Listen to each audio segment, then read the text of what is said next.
Hello and welcome to the Third Option Live Chat Series. I'm Sue Pinto, Assistant Director of the Third Option International, and we are back. We are excited to be back. We are hoping that these new discussions on our live chat will really be a resource and inspire other TTO programs or maybe individuals or other organizations who are hoping to start a third option community. And, we're starting our first night here with Mike and Andrea, of course, are back. We're grateful for that. But tonight we have our special guests, Don and Alex Flecky from TTO Fullerton in California, who recently celebrated 10 beautiful years of service with a third option program. So Don and Alex, thank you for joining us. We're glad to be here and glad to talk about TTO. Yes, well, we're thrilled. And, I think before we get to that whole celebration of the 10 years, let's just kind of start at the beginning. Let's just start at what's your story? Where are we with Don and Alex? How did it come about? Fill us in on that whole beginning. Well, we've been married just over 40 years now, and we dated for 2 years, and we were both Christians when we met, and so we had a 2-year courtship that was really sweet and wonderful, and I thought, wow, this is going to be a fabulous marriage. And then we got married, and the next day everything changed. Right. And the reason everything changed was we started just doing what we had seen our parents do when it came to marriage, and we didn't know that was going to come out of us. We thought we already even knew of the mistakes our parents had made, and we weren't going to do that, but we started doing the same thing. So we come from experiencing a real difficult first few months. In fact, we are one of the couples who shares their story in Third Option on a couple of the topics. We are a back from the brink couple. Yeah. And the day we got married happened to be the same day that Mount St. Helens erupted. And that volcano was kind of a perfect metaphor for our relationship.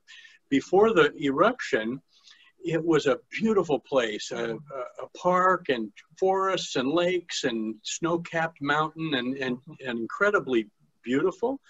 And after the eruption, there was death and ash and destruction and burning. And that's the way our relationship was. The first 2 years were really, the first dating 2 years were really wonderful. And then right after we got married, gosh, there was fighting and attacking and sarcasm and all sorts of stuff that I just couldn't understand how that happened. And actually, I got to a point after several months of that where it just kind of got worse and worse, where I realized that I had made the worst mistake of my whole life. And marrying Alex was that mistake. And because of my faith, I did not feel free to choose a divorce. So I realized that I had pretty much messed up my whole life and I was stuck for the rest of my life. And then I was completely miserable also, but that's when I saw in my parents' marriage. So what else was marriage? It was somehow I unconsciously took that on and I fulfilled that expectation that marriage was like a battlefield. So I better attack first and ask questions later. So we did that and sunk down pretty far till Don started making some changes. And, this is that idea in the Third Option, it just takes one person, we're each responsible for ourselves. So he kind of started taking responsibility for himself, saying he wasn't going to go anywhere in the marriage, but he was going to start doing some things differently in a little bit more healthy way. And then, I couldn't do the same unhealthy pattern and I had to change a little. And then little by little, we got hope back. So we personally experienced that, awful roller coaster of, defeat and agony. And then getting what I know the original author, Pat Ennis, described as, couples needing hope. They need to see that, there are other couples who have come through this. And so we got a glimpse of hope. We saw that occasionally we could get along better, and then that gave us the energy really to keep going. So. And this was 1980 when all this happened. So the third option hadn't yet been written. So I wish I could say it was the third option that gave us the tools to work through this, but it was before the program had been put together. And now he says he doesn't believe it was a mistake to marry me. If I had, you know how it feels when you're really discouraged in a marriage, and if I had left at that point, I would have felt justified in leaving, but it would have been a big, huge mistake. And being married to Alex is really one of the very best things in my whole life. So, so anyway, that's our story, Sue. That's kind of how it happened. Wow. What resources did you do? And then how did you get over to the third option and become involved with Pat and Mike and Andrea? How did that all where's that connection? Okay, well, Alex mentioned that I kind of came to a breaking point, and when I realized that I couldn't leave the marriage, this was in those first few months when things were so bad, I kind of had a day of reckoning within myself, and as a Christian man, I knew what God wanted me to do, and I chose to do it, even though it meant I was going to be unhappy the rest of my life. And it was really basically kind of obeying what is taught in the scriptures about having a healthy marriage, and that's what got us started turning things around. And then Alex started to change, and it all turned around and became sweet pretty quickly after that. And so then we had been involved in a large church out here that we're still involved in and on staff now, actually. And Don started becoming trained to be a peer, well, they called it a lay counselor back then. So this is in the 80s when this just was beginning. So we had a marriage family therapist who came on staff, and his area of expertise happened to be marriage therapy, but he started training people to be counselors one-on-one. But he also, this pastor started a class in couple communication at the church and invited Don to attend and to help out. So Don would attend these classes where this pastor's program was that he would get couples knee to knee and get them started practicing on conflict issues, and Don would help out. And so he'd come home and he'd say, I had the greatest time helping a couple work through an issue. I said, I don't think I want much to do with it. So he got more and more involved until he kind of dragged me in, and I saw that actually people could work out conflicts. It didn't have to always go bad like the way it did in my family. And so we started as volunteers, and that was like 25 years ago, helping in these like homegrown type of classes at our church in strengthening marriages, strengthening couples. And one day a fella came in and sat in on the class and stayed afterward to talk to us, and he had started a nonprofit in Southern California that was intended to help spread marriage education. And he had gotten a federal grant. His name is Dennis Stoika. I know that you all know him, and he's kind of well known in the marriage field. And he asked us to take a training, and then one thing led to another, and then we ended up working for Dennis. And we worked for several years for Dennis in California, teaching others how to teach healthy marriage classes. And so the way we kind of got into it was as volunteers in our church, but then Dennis came on the scene and recruited us to join his organization. And so we worked with him, and that's where we really cut our teeth, I think, on this. Right, and then the way we got started with the third option was Dennis wanted to bring to our county a program that would help couples who had already filed for divorce. So it was a part of the federally funded divorce reduction part of the federal grants. And so he, looked at all the programs, and of course the third option was, a perfect fit. And so he had this vision of starting several third options in our county and having it be year-round. So any couple who filed for divorce, I guess it's public records actually that the filing happens. We actually for a while were mailing those couples and inviting them to come to the third option class. And Dennis wanted some. We had one that was in Spanish and then two that were in our county. So that was sort of his vision, to bring this to the county, to really provide a robust program for couples or individuals at any point in that process of divorce. What challenges though did you have? You know, tell us some of the successes or challenges of implementing the program as coordinators and facilitators. What did you find? What are your best practices and all of that? Well, as I mentioned, part of our job was to set up healthy relationship classes around California. And it wasn't only the third option. So typically a class is a curriculum and a teacher and get people in the room, and then you have a class. And so the teacher teaches the program. And third option is more complex than that. There are more moving parts in it. So a challenge that we had with third option was all the different elements and finding people who would fill in 3 different locations, these different elements of third option. So you had not just a teacher, but you also had somebody to do orientation and somebody to be greeter and facilitators for the small groups. And in some of our classes, as they grew, we had 5 or 6 different small groups going at the same time. So that's 5 or 6 facilitators. And but the manual has an amazing section on training your facilitators. I mean, it's really just, I helped to write an instructor's manual for a university textbook. And so, you know, we've seen various instructor manuals and stuff, and this was so amazing. So that helped us get the facilitators trained, and we used it repeatedly. Yeah. Right. And then developing the sharing couples also took a long time. We call them sharing couples. Pat called them back from the brink couples. Or the mentor couples. Mentor couples are different terms. Somehow we landed on sharing couples. And it took time for us to find the number of different ones, because there were all 14 topics needed to have one. And then writing the story, and Ken Morris was the one who helped each couple write their story, and he helped them edit it so that it meshed with the teaching points, so that there were elements from the teaching that were reflected in the sharing couple story. And that took a long time. That was not easy to do. So the challenge, to answer your question in a more succinct way, is that third option has a lot more moving parts and is not as easy to get up and running.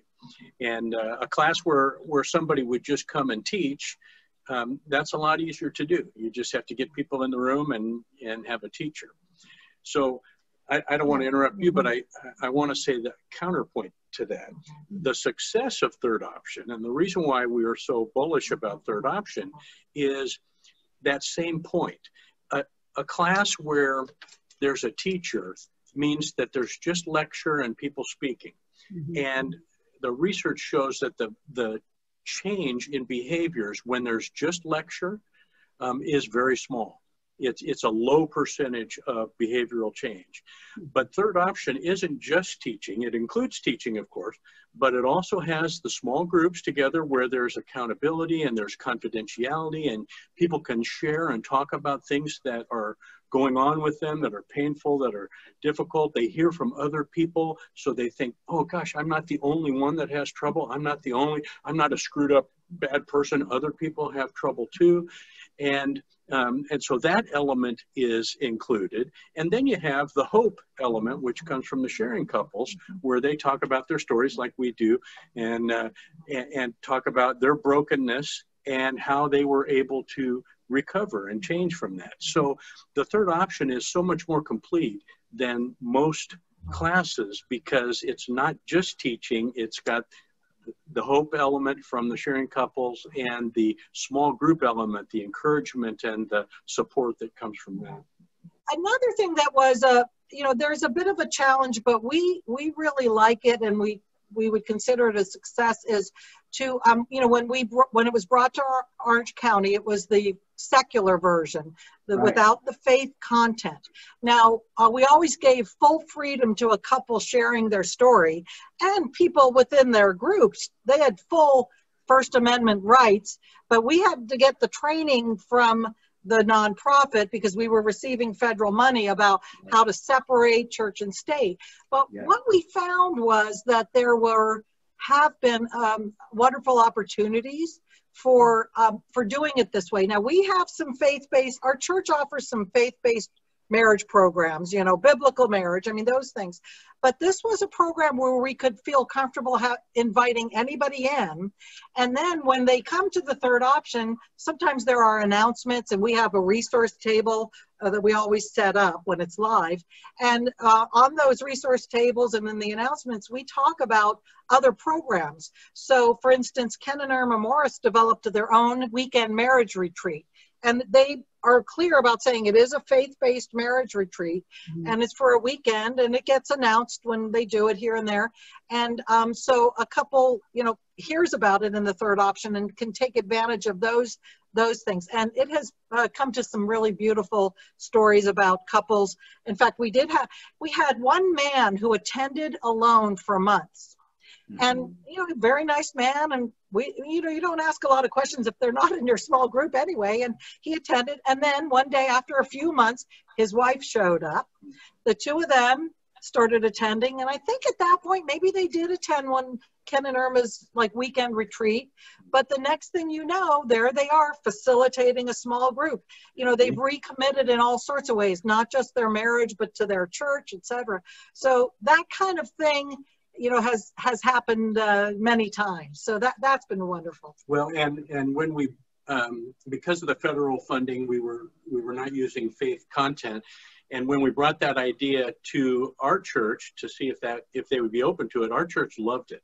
They loved the idea of reaching out as a service to the community and doing that. So we've had Buddhists and Hindus and Muslims and bikers and I mean, all kinds of, some folks that we had to track their attendance and report to the courts that they had been coming to the class. So it's, it actually became a really sweet way to love other people who are not actually a part of our church.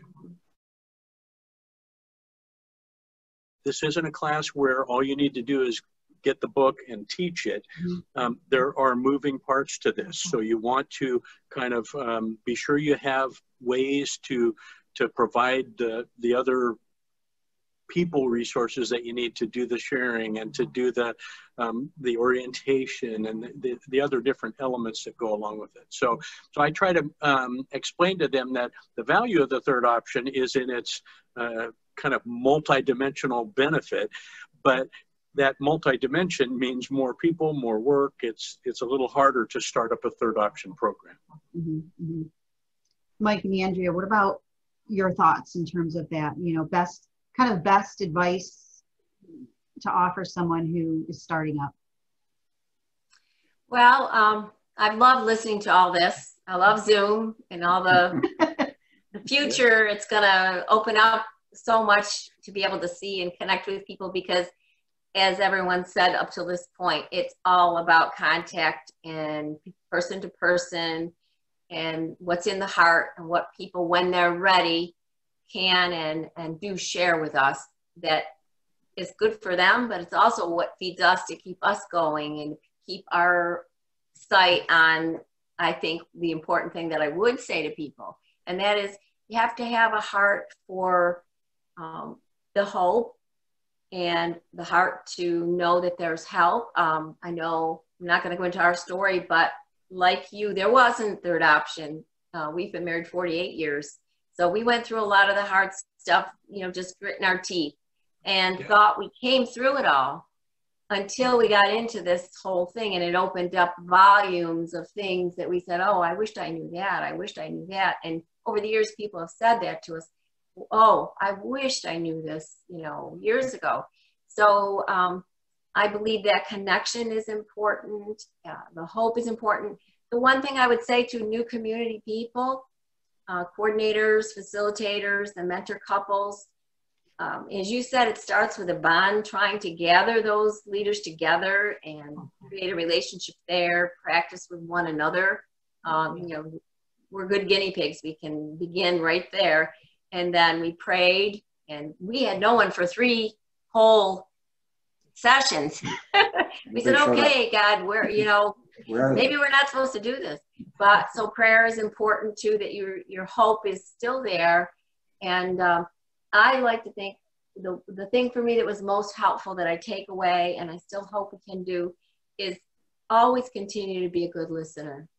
And connected with that is listening with a non-judgmental heart, because that's the gift we give them when they first call and inquire. It takes so much courage for them to pick up that phone and admit to the person they don't know on the other end, I think I need some help. And being that listener and not judging them, the gift when they leave is just what you said. I'm not alone. Now I have hope. Everybody is struggling, so I don't have to be ashamed of that.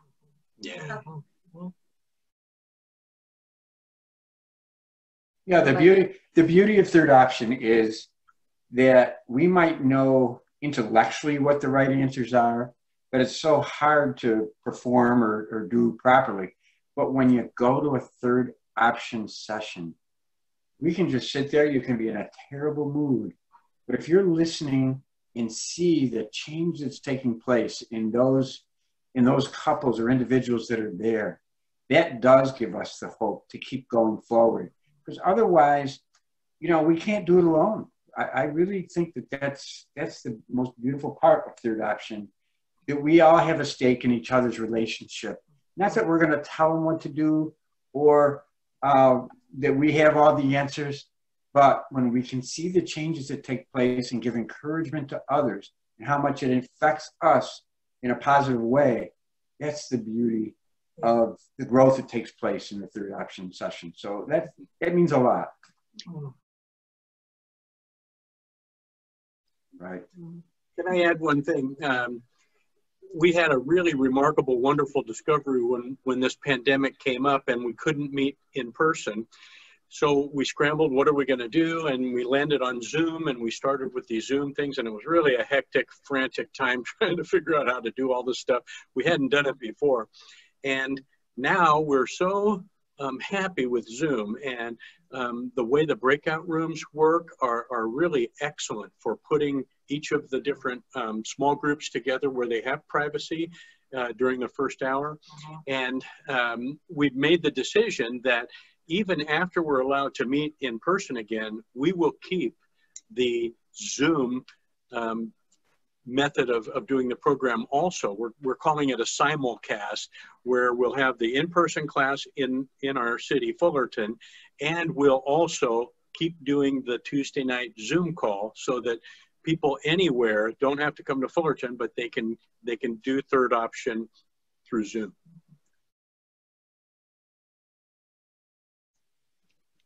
Okay, to tie up our discussion, I just want to highlight some of the information about your program out in California. So I'm going to just share some of the information of how people can contact, who to contact. And you spoke about Ken Morris many times. So Ken is, his email is right there and his phone number. And after that, we just wanted to touch on a couple of things about the program. The meetings they will hopefully eventually someday be in person, but right now it is through Zoom. So with that donation request, I assume, is there not a donation request with the Zoom? How does that work, Don? No, we still ask for a donation of $10 per person each week, but we don't track it. Right. And if somebody wants a receipt for tax deduction, because we have a nonprofit that is kind of channeling any donations, we're able to provide that.